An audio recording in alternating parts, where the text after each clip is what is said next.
Good morning everyone. I Chitranji Saxena, a teacher of Study Hall Education Foundation. I am here to teach you all science and technology. So students, आज हम हमारा new chapter start करेंगे, that's sources of energy.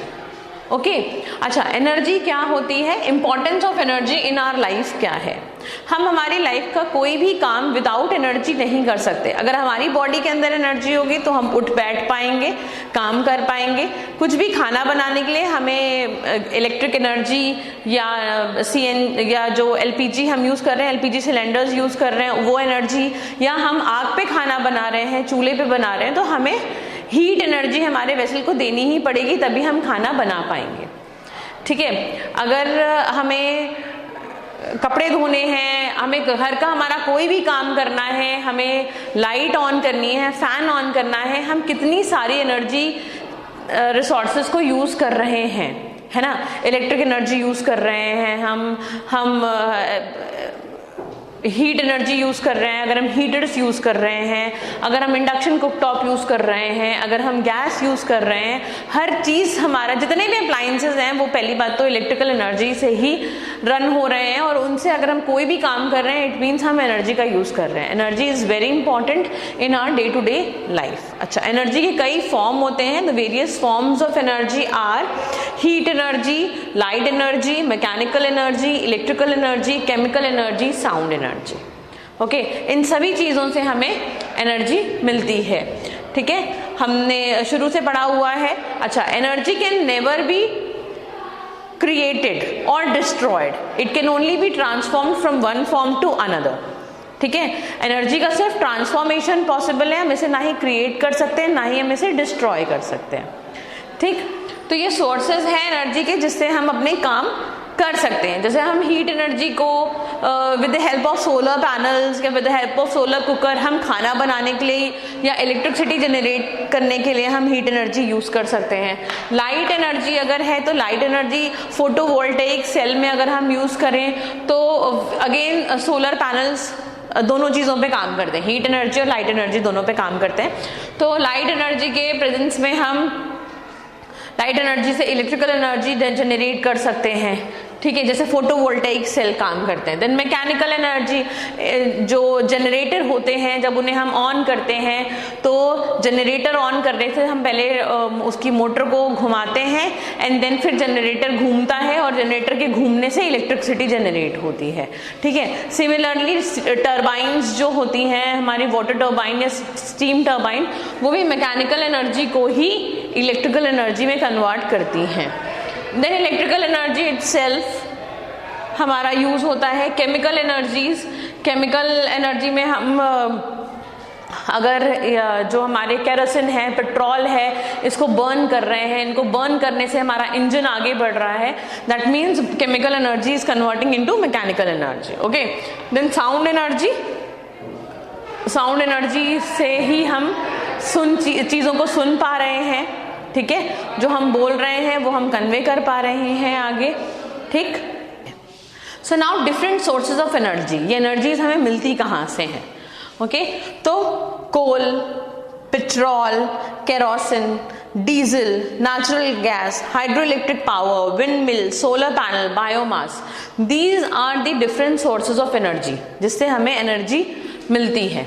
ठीक है, हमें मालूम है कोयला जला करके कई लोग खाना बनाते हैं, पेट्रोल से हमारी गाड़ी चल रही है, केरोसिन से जो चूल्हे होते हैं यूज होते हैं, केरोसिन ऑयल उसमें भर के खाना बनाया जाता है. बर्नर्स में केरोसिन रखा जाता है जिससे कि लाइट अगर नहीं आ रही है तो उन बर्नर से घरों में उजाला, गाँव वगैरह में उजाला करा जाता है.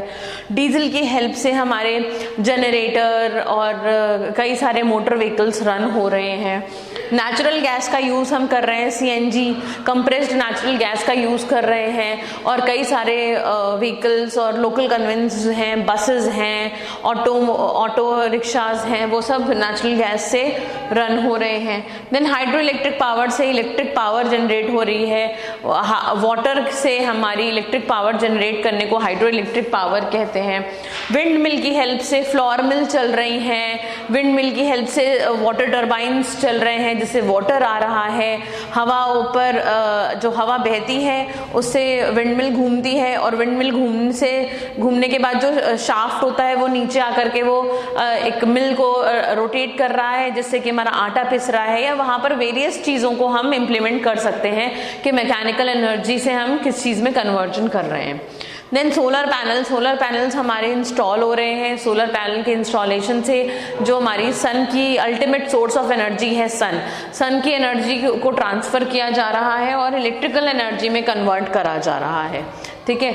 और फिर देन आता है बायोमास। हमारे गाँव में या हमारे सोसाइटी में जो कूड़ा वगैरह इकट्ठा होता है उसको एक जगह जाकर के डंप करा जाता है, वहाँ पर एक पिट में रखा जाता है, उस पिट में से बायोगैस निकलती है और उस बायोगैस का यूज़ करा जाता है इलेक्ट्रिसिटी जनरेट करने के लिए, ठीक है। तो बायोमास का these are the different sources of energy जो हमारे यूज हो रहे हैं, ठीक।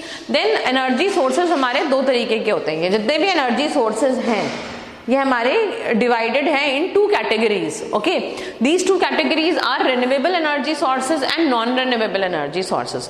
रिन्यूएबल एनर्जी सोर्सेज वो सोर्सेज होते हैं जो विद टाइम यूज हो रहे हैं मगर विद टाइम ये दोबारा रिसाइकिल हो जा रहे हैं। मगर नॉन रिन्यूएबल एनर्जी सोर्सेज वो सोर्स होते हैं जो एग्जॉस्ट हो सकते हैं। ये नॉन एग्जॉस्टेबल होते हैं but non renewable sources exhaustible होते हैं, ये खत्म हो सकते हैं। कोयले का एक्सेसिव यूज करेंगे, एक टाइम आएगा कोयला खत्म हो जाएगा, फिर उसको बनने में दोबारा नेचुरली ही बनता है कोयला बट उसको बनने में मिलियन ऑफ ईयर्स लगते हैं। तो हम अपनी इस लाइफ में तो कोयले को वापस नहीं पा पाएंगे ना। एक बार कोयला हमारी प्रेजेंस में खत्म हो गया, अब वो मिलियन ईयर्स बाद आएगा तो मतलब कोयला एग्जॉस्ट हो गया। Natural gas, fossil fuel, these all are the exhaustible sources and also termed as non renewable sources. इनको रिन्यू होने में 1 मिलियन ईयर्स से ज्यादा लगता है, 1 to 10 मिलियन ऑफ ईयर्स लगते हैं, ठीक है। और वहीं रिन्यूएबल सोर्सेज की बात करें तो sun, wind, hydro electric power, biogas, ठीक है। These all are the renewable sources जिन्हें हम बार बार रिन्यू कर सकते हैं, कम ड्यूरेशन में हमारे ये दोबारा रिन्यू हो जाएंगे, ठीक है। So the energy sources are of 2 types, renewable and non renewable. हमें उसका इसलिए ढंग से यूज करना चाहिए, कंजर्व करके रखना चाहिए अपनी आगे की जनरेशन के लिए। रिन्यूएबल सोर्सेज को ज्यादा यूटिलाइज करना चाहिए और नॉन रिन्यूएबल सोर्सेज का यूज लिमिटेड कर देना चाहिए, ठीक है। ऑल्दो जो नॉन रिन्यूएबल सोर्सेज होते हैं ये बहुत ज़्यादा ही हेल्पफुल होते हैं, क्यों? क्योंकि जो फॉसिल फ्यूल्स होते हैं या जो कोल है, नेचुरल गैस है, इन सब का कैलोरीफिक वैल्यू बहुत हायर होती है, ये कॉस्ट इफेक्टिव होते हैं, फैक्ट्री में इजीली बन जाते हैं, तो ये हमें अच्छा आउटपुट देते हैं। बट क्योंकि ये लिमिटेड अमाउंट में है तो हमें इनका यूज़ भी लिमिट में ही करना चाहिए, okay. So that's it for today's video. Thank you.